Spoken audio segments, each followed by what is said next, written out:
One short video, एक chapter में हर चीज़ खत्म, लेखक का परिचय, क्वेश्चन आंसर, सारांश और ऑब्जेक्टिव। तो यार हर चैप्टर का वन शॉट आपको मिल जाएगा, बेहतर तरीके से पढ़ाई कर सकते हो। हिंदी के प्लेलिस्ट में जाके आप सारी चीज़ें देख सकते हो। So best of luck, enjoy से पढ़ाई करो एंड सिर्फ पढ़ाई करो। सो भाई आप सब तैयार हो जाओ, ठीक है। बहुत जल्द VVI का सीरीज आने वाला है, ऑब्जेक्टिव सीरीज। PYQs का भी सीरीज आने वाला है, जो प्रीवियस ईयर में सारे क्वेश्चंस आ रखे हैं, तो मचा दोगे मेरे भाई, ठीक है। अर्धनारीश्वर जो आपका चैप्टर है, 4 चैप्टर है और इसके लेखक रामधारी सिंह दिनकर हैं। याद रहेगा ना, रामधारी सिंह दिनकर।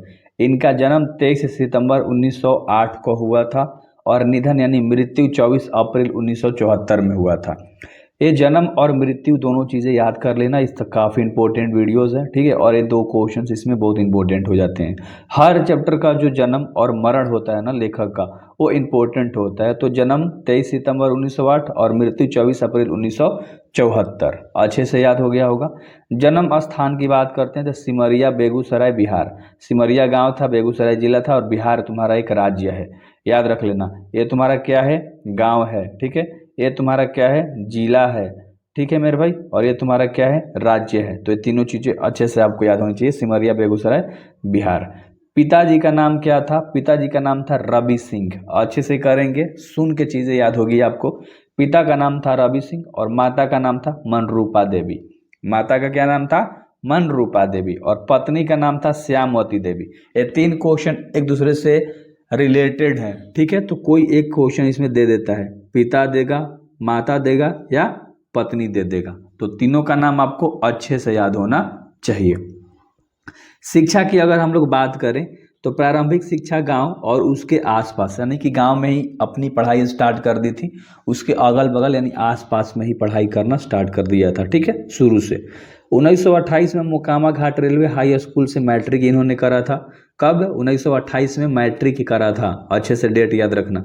1932 में पटना कॉलेज से BA कर लिया। ऑनर्स इनका इतिहास था, जिसे आप लोग का ऑनर्स होगा बायो होगा, किसी का मैथ होगा, किसी का है ना इतिहास होगा।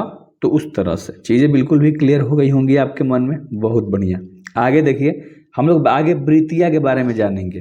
प्रधानाध्यापक HE स्कूल बरबीघा, सब रजिस्ट्रार, सब डायरेक्टर जनसंपर्क विभाग एवं बिहार विश्वविद्यालय में हिंदी के प्रोफेसर, ये सारे इनके काम हैं, ठीक है। ध्यान से, अब समझ में नहीं आया, देखो, प्रधानाध्यापक HE स्कूल बरबीघा, सब रजिस्ट्रार, ये सब इनके वृत्तियां हैं, यानी कि काम है।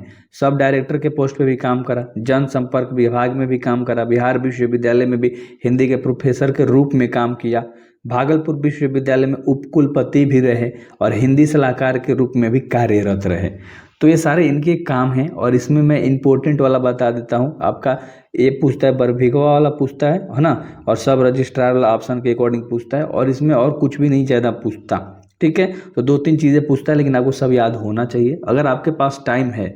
आपके पास मेरे भाई अगर मान लो टाइम है, तो जब टाइम है तो पढ़ने में क्या दिक्कत है, ठीक है। सब पढ़ेंगे ना यार, पूरा डिटेल नॉलेज लेंगे, हमें 99% लेकर आना है हिंदी के अंदर। केवल साहित्यिक अभिरुचि के ऊपर बात करते हैं हम लोग।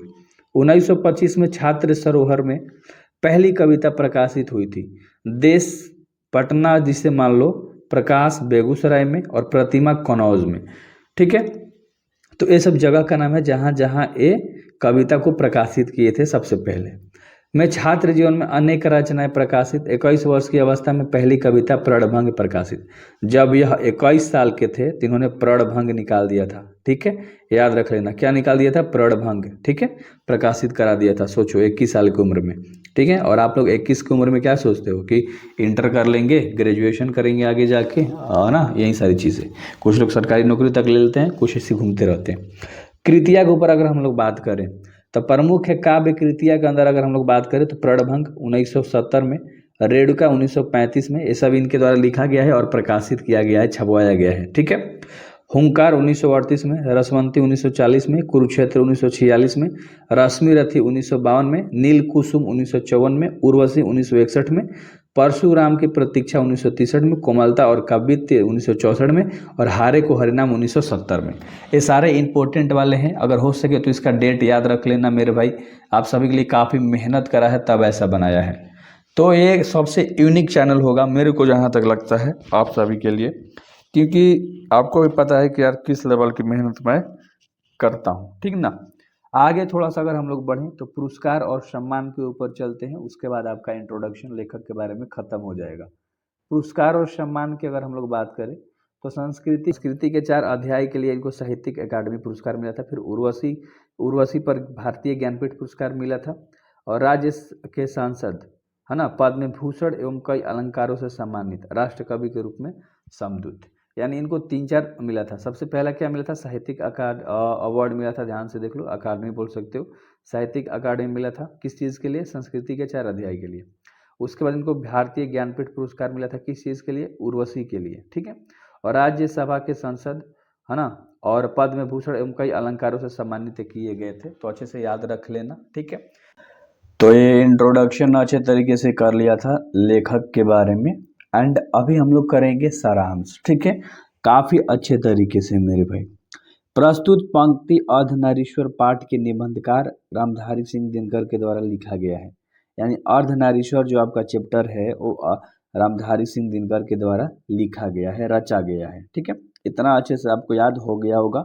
एक लाइन आप कैसे भी बना सकते हो, पहला लाइन, ठीक ना। अगला, इनका जन्म 23 सितंबर 1908 को बिहार के सिमरिया गांव में हुआ था। यानी कि जो दिनकर को राष्ट्र कवि भी कहा जाता था, दिनकर जी को राष्ट्र कवि भी कहा जाता था, याद रखना, ठीक है। अर्धनारीश्वर में शंकर और पार्वती के कल्पित रूप का वर्णन किया गया है, जिसमें आधा अंग पुरुष का और आधा अंग स्त्री का है। यह एक मूर्ति की 2 आंखें हैं, एक ममतामय और दूसरी विकराल। यानी एक ममतामय यानी कि स्त्री वाली और एक विकराल यानी कि पुरुष वाला, ठीक है। एक ही मूर्ति के 2 भुजाएं हैं, त्रिशूल उठाए तो दूसरे में चूड़ियाँ, और मूर्ति के 2 पांव हैं, एक जरीदार साड़ी से ढका हुआ तो दूसरी बागंबर यानी कि बाघ के छालों के तले से। शंकर जी को पता है ना बाघ के छाल पहनते थे, तो वही दोनों के बारे में अच्छे से एक्सप्लेन कर रहा है, ठीक है। मम्मी और पापा यानी कि शंकर जी और पार्वती माता के बारे में मम्मी पापा बोल के मैं आपको एक्सप्लेन कर रहा हूँ, ठीक ना। सब्सक्राइब करना मेरे भाई अच्छे तरीके से। इतना अच्छे से समझ में आ गया होगा जितना अभी तक मैंने बताया। आप इस कहानी को सुनोगे तो खुद से स्टोरी बना सकते हो। अर्धनारीश्वर की कल्पना में कुछ इस बात का भी पता चलता है कि नर नारी पूरी तरह से समान है, साथ ही एक का गुण आए तो उनकी मर्यादा हीन नहीं होती। यानी एक का गुण किसी एक में आ जाए तो उनकी मर्यादा कभी हीन नहीं होती, ठीक ना।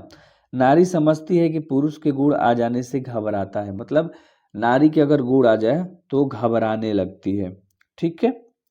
नारी के अंदर अगर पुरुष के गुण आ जाए तो नारी बेचारी घबराने लगती है, इस तरह से समझो। आगे लेखक कहते हैं कि पराधीनता उस समय आरंभ हुई जब कृषि का विकास हुआ। यानी जब खेती बाड़ी स्टार्ट हो गया, कृषि का विकास होने लगा, तो उस समय जो नारी की पराधीनता थी ना वो धीरे धीरे खत्म होने लगी। कृषि के विकास से नारी घर में और नर खेतों में रहने लगे। बस यही दौर था जिस समय से नारियों की पराधीनता आरंभ हो गई, ठीक ना। यानी कि धीरे धीरे पराधीनता मतलब नारियों का महत्व गजब हो गया, इंसान का महत्व अजीब हो गया। तो इस तरह से क्योंकि घर में नारी और बाहर पुरुष रहने लगे, तो इस तरह से सारी चीज़ें 2 भागों में बट गई थी। आंसर करा रखा था। एंड अभी हम लोग करेंगे ऑब्जेक्टिव, काफ़ी डिटेल में करेंगे मेरे भाई, ठीक है। सारे इंपॉर्टेंट वाले हैं, BBI वाले हैं। तो अच्छे तरीके से आपको क्या करना है भैया, सुनना है। सुनने से चीज़ें याद हो जाएंगी, बस आप ध्यान से सुनो। पहला क्वेश्चन, अर्धनारीश्वर किस विधा से संबंध रखता है। निबंध है, कहानी है, एकांकी है या व्यंग्य है, आपको बताना है। 4 गो ऑप्शन है आपके पास। क्या है मेरे भाई, निबंध है। बहुत बढ़िया, चीज़ें बिल्कुल क्लियर तरीके से करेंगे हम लोग, अच्छे से करेंगे हम लोग, ताकि ऐसा कोई भी चैनल ना हो जो इस तरह की कंटेंट देता हो। पहले क्वेश्चन देखो तब ऑप्शन देखना।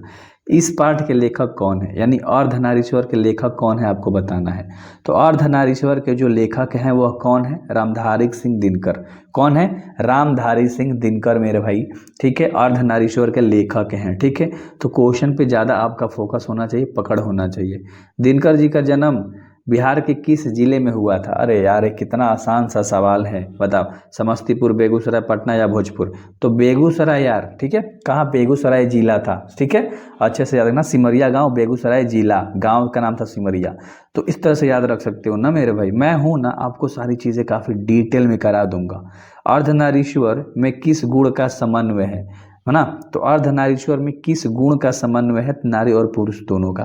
यानी आधा आधा अंग दोनों का है, आधा नारी और आधा पुरुष। ठीक है, अगला सवाल है 5 नंबर का मेरे भाई, है ना, 5 नंबर का, दिनकर जी की पहली काव्य पुस्तक कौन सी है? तो दिनकर जी की पहली काव्य पुस्तक कौन सी थी? प्रणभंग। बहुत बढ़िया, प्रणभंग। इंट्रोडक्शन मेरा देखोगे ना तो वहाँ पर सारी चीज़ें बता रखी है, कितने ईस्वी में कौन सी चीज़ें उन्होंने लिखी थी और प्रकाशित करी थी। तो काफ़ी डिटेल में पढ़ाई कर सकते हो यहाँ से। एंड देखो यार, ऑब्जेक्टिव कराऊंगा ना, बस इतना कर लो, हर चैप्टर का कर लो। अगर तुम्हारा हर क्वेश्चन न लड़ जाए तो बोलना।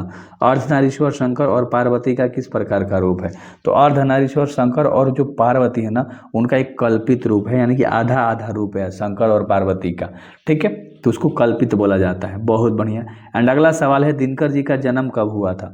तो दिनकर जी का जन्म 23 सितंबर 1908 को हुआ था। तो ऑप्शन नंबर ए ही है, तो आगे जाने की कोई जरूरत नहीं है। 23 सितंबर 1908 याद रहेगा क्या? बहुत बढ़िया। एंड अगला सवाल है 8 नंबर का, कि दिनकर जी की पहली कविता किस पत्रिका में प्रकाशित हुई थी? दिनकर जी की पहली कविता किस पत्रिका में प्रकाशित हुई थी?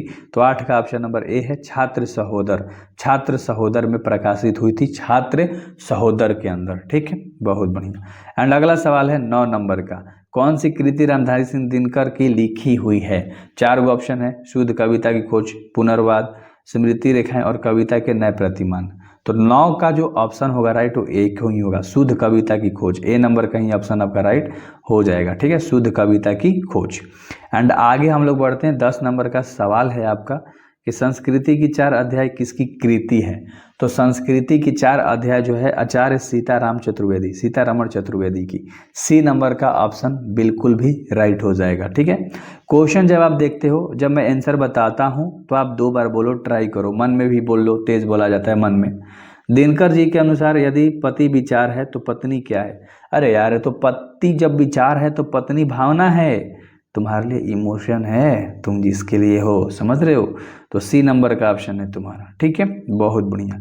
एंड अगला सवाल है 12 नंबर का, पुरुष जब नारी का गुण लेता है तब वह देवता बन जाता है, किंतु नारी जब नर का गुण सीखती है तो वह राक्षस बन जाती है।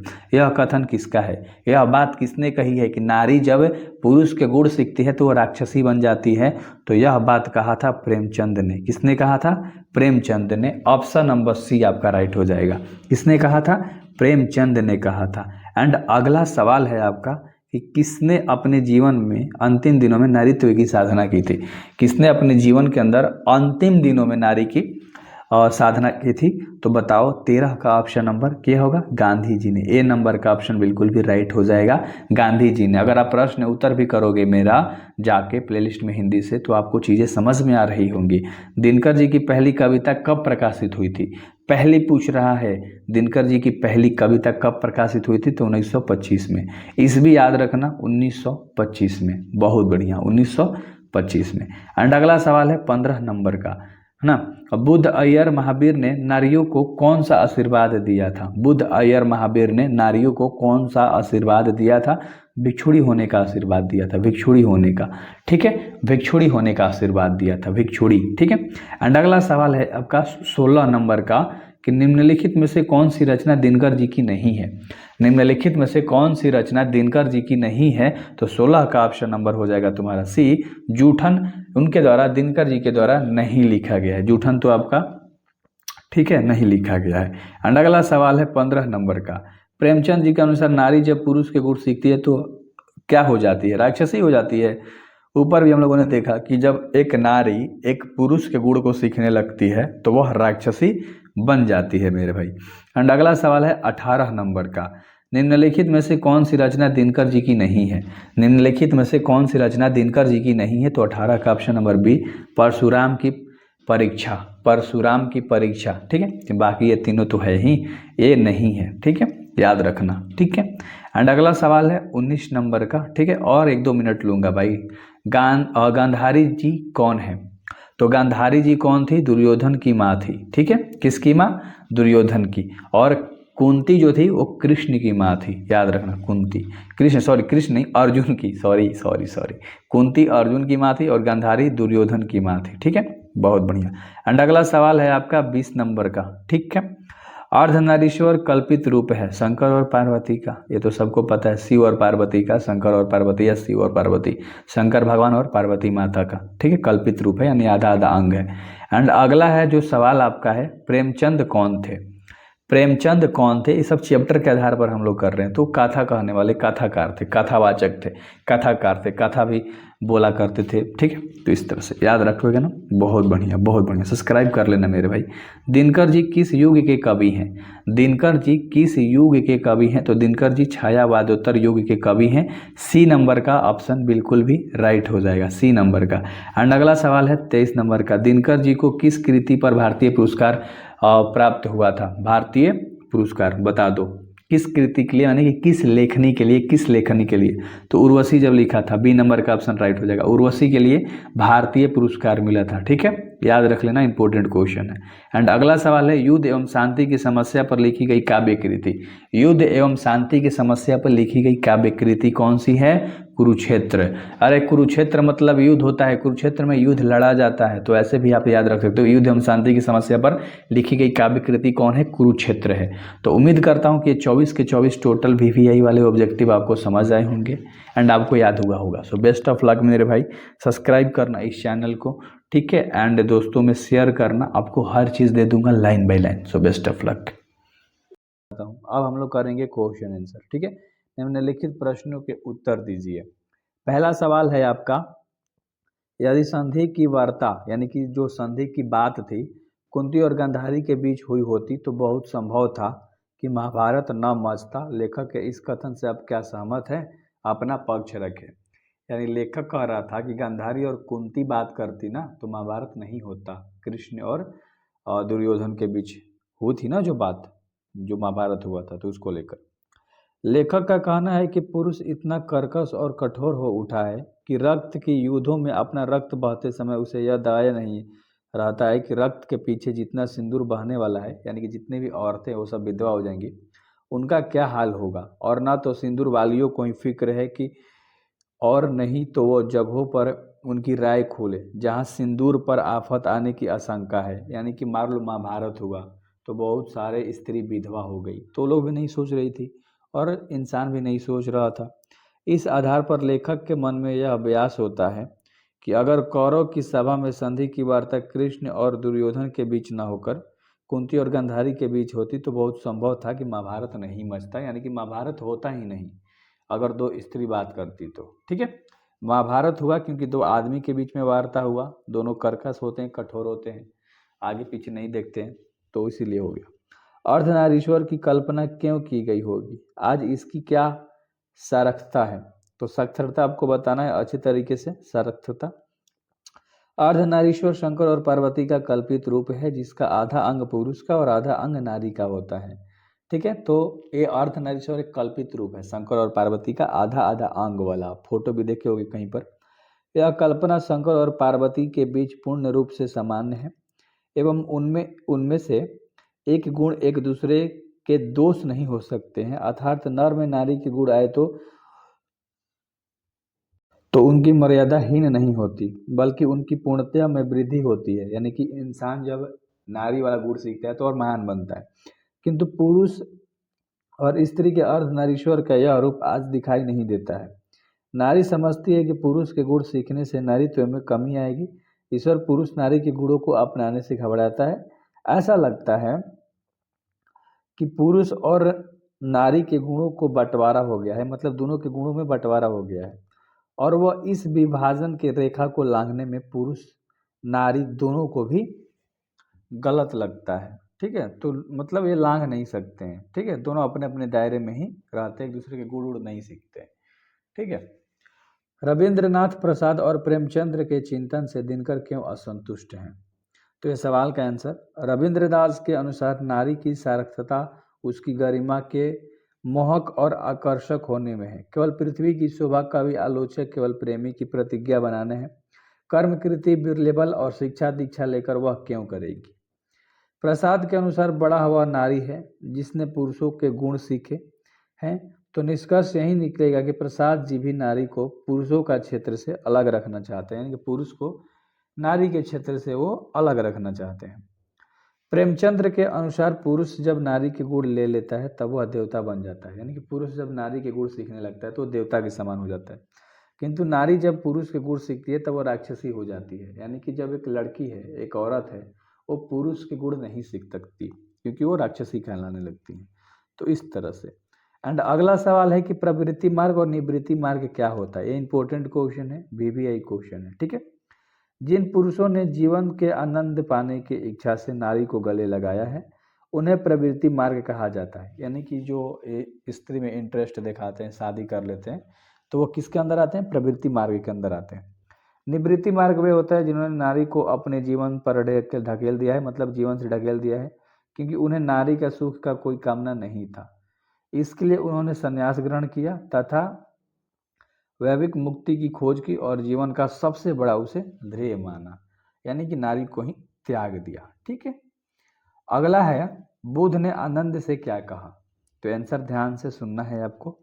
महात्मा बुद्ध ने अपने शिष्य आनंद से कहा, आनंद मैंने जो धर्म चलाया था वह सहस्त्र वर्षों तक चलने वाला है, यानी कि 100 वर्षों से ज़्यादा चलने वाला है, किंतु वह आज 5 वर्षों तक ही चलेगा, ठीक है, क्योंकि मैंने नारियों को भिक्षुणी होने का अधिकार दे दिया है। इन्होंने नारी को भिक्षुणी होने का अधिकार दे दिया, इसलिए अब ये जो रूल है, नियम है, वो 5 वर्ष ही चलेगा, वरना ये चलने वाला था सहस्त्रों वर्ष। एंड 6 नंबर का सवाल है कि स्त्री को अहेरिन, नागिन और जादूगरनी कहने के पीछे क्या मंशा होती है। क्या ऐसा कहना उचित है, जो स्त्री लोगों को इंसान बोलता है, तो क्या यह कहना उचित है। तो इसका आंसर सुनिएगा। स्त्री को अहेरिन, नागिन और जादूगरनी कहने के पीछे पुरुष की मंशा नारी की अवहेलना करके खुद श्रेष्ठ साबित करने की है।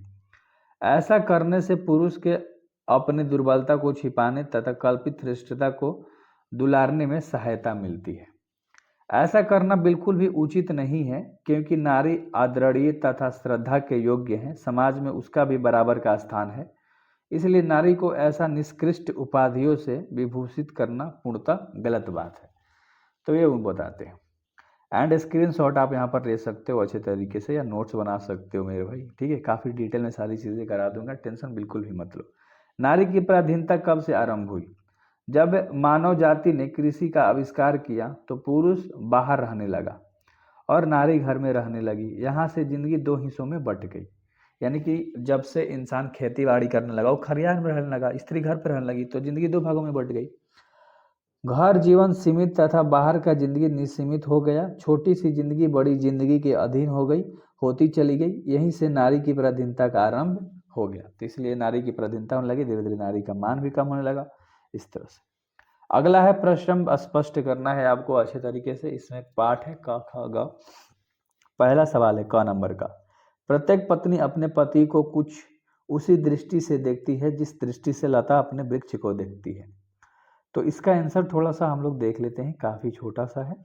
प्रस्तुत पंक्ति रामधारी सिंह दिनकर के द्वारा रचित निबंध अर्धनारीश्वर से ली गई है। इस पंक्ति में लेखक यह स्पष्ट करता है कि पुरुष के अधीन होने के कारण नारी स्वयं को काफी कमजोर तथा पुरुष पर आश्रित मानने लगती है। यही कारण है कि पत्नी अपने पति को उसी प्रकार देखती है जिस प्रकार एक लता वृक्ष को देखती है, अर्थात जिस प्रकार एक लता एक वृक्ष के अधीन रहकर ही फलती फूलती है, उसी प्रकार एक स्त्री भी स्वयं को पुरुष के अधीन मानती है। तो इस तरह से चीज़ें बताई गई हैं, काफ़ी डिटेल में बताई गई हैं। एंड अगला सवाल है ख नंबर का कि जिस पुरुष में नारीत्व नहीं वो अपूर्ण है।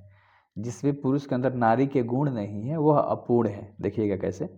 प्रस्तुत पंक्ति रामधारी सिंह दिनकर द्वारा रचित निबंध अर्धनारीश्वर से लिया गया है। यहाँ लेखक नारी के कुछ गुण पुरुष होने की बात करता है। वह कहना चाहता है कि पुरुष में भी दया, ममता तथा सहिष्णुता के गुण होने चाहिए।